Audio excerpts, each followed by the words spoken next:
Hello friends, welcome to நொறுக்கு தீனி channel. இன்னைக்கு என்ன ரெசிபி செய்ய போறோம்னு பார்த்தீங்கன்னா கடலை மாவு லட்டு.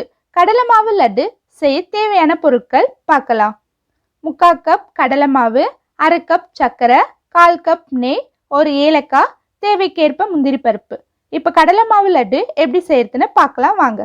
ஒரு கடாயில் 1/4 கப் நெய் சேர்த்துக்கலாங்க. இப்போ இதில் நம்ம பொடியாக நறுக்கி வச்சிருக்க முந்திரி பருப்பு சேர்த்துக்கலாம்.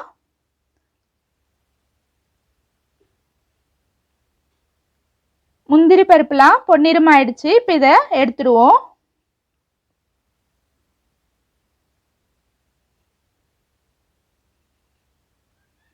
இப்போ இந்த நெய்யிலேயே 3/4 கப் கடலை மாவையும் சேர்த்துக்கலாம். இப்போ இதை நல்லா கலரி விட்டுக்கலாங்க. இதை லோ ஃப்ளேமில் தாங்க வச்சு செய்யணும். ஹை ஃப்ளேமில் வச்சு செஞ்சீங்கன்னா கடலை மாவு கருகிடும். ஸோ இதை ஃபுல்லாகவே லோ ஃப்ளேமில் தாங்க வச்சு செய்யணும். இது போல் நல்லா கலரி விட்டுட்டே இருங்க.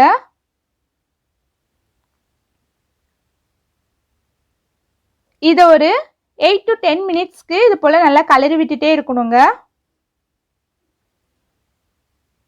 கலரி விடாமல் விட்டுட்டிங்கன்னா இது கீழே கருகிடும். ஸோ அதனால் இது போல் நல்லா கலரி விட்டுட்டே இருங்க. இது கலர இந்த மாவுலாம் கட்டி கட்டியாக இருக்கிறதுலாம் இதுக்குள்ளே இருக்க நெய்யெல்லாம் மெல்ட் ஆகி நல்லா ஒரு பேஸ்ட் பதத்துக்கு வரும் இந்த மாவு.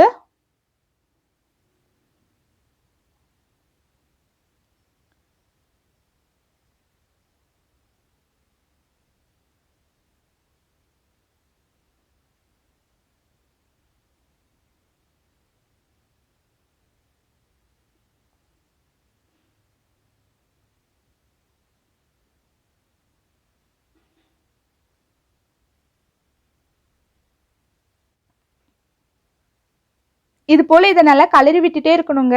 இந்த மாவில் இருக்க பச்சை ஸ்மெல்லாம் போகிற அளவுக்கு இதை நல்லா கலரி விட்டுட்டே இருக்கணும். இந்த மாவில் இருந்த நெய்யெலாம் நல்லா மெல்ட் ஆகி இந்த மாவு ஒரு பேஸ்ட் பதத்துக்கு வந்திருக்குங்க. இந்த மாவோடைய கலரும் சேஞ்ச் ஆயிருக்கு பாருங்க. ஒரு கோல்டன் கலரில் வந்திருக்கு.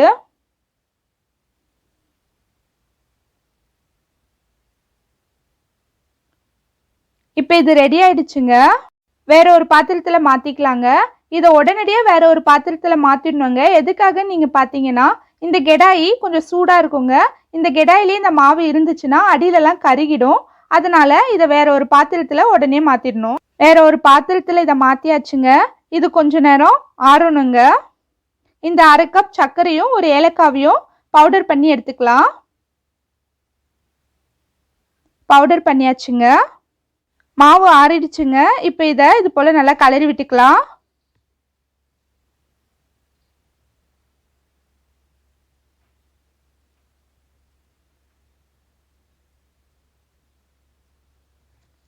இப்போ இதில் வறுத்து வச்சிருக்க முந்திரி பருப்பை சேர்த்துக்கலாம்.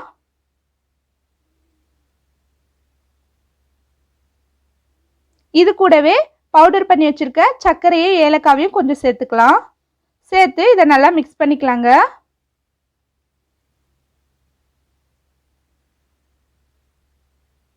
மீதி இருக்க பவுடர் பண்ண சர்க்கரையை சேர்த்துக்கலாம். சேர்த்து இப்போ எல்லாத்தையும் நல்லா கலரிடலாம். கலரி இது போல் நல்லா பிசைஞ்சுக்குங்க. எல்லாத்தையும் மிக்ஸ் பண்ணி நல்லா பிசைஞ்சாச்சுங்க. இப்போ இதில் கொஞ்சமாக மாவு எடுத்து இது போல் மாவை ரொட்டேட் பண்ணிகிட்டே இப்படி பிடிச்சிங்கன்னா லட்டு ரெடி ஆகிடுங்க. ரொம்ப ஈஸியாக வந்துடும் லட்டு.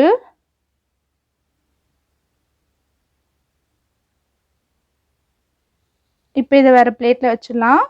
இங்கே பாருங்கள், கொஞ்சமாக மாவு எடுத்து இது போல் ரொட்டேட் பண்ணிகிட்டே பிடிக்கணும்.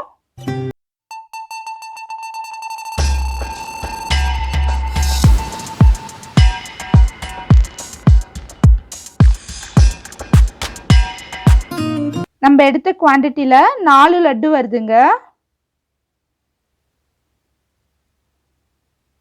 நம்மளுடைய சுவையான கடலை மாவு லட்டு ரெடி ஆயிடுச்சு. இது மேலே நான் பொடியாக நறுக்கிய பிஸ்தா வைக்கிறேன்.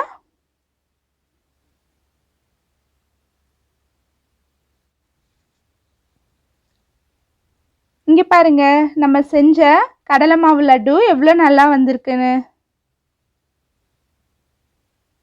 அனைவருக்கும் இனிய ஆங்கில புத்தாண்டு நல்வாழ்த்துக்கள்.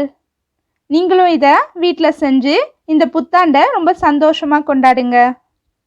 நம்ம செஞ்ச லட்டு எப்படி இருக்குன்னு பார்க்கலாம். இங்கே பாருங்க. இந்த ரெசிபி உங்களுக்கு பிடிச்சிருந்தா நீங்களும் வீட்டில் ட்ரை பண்ணுங்க. இந்த வீடியோ உங்களுக்கு பிடிச்சிருந்தா லைக் பண்ணுங்க, கமெண்ட் பண்ணுங்க, ஷேர் பண்ணுங்க, மறக்காம சப்ஸ்கிரைப் பண்ணுங்க. தேங்க்யூ.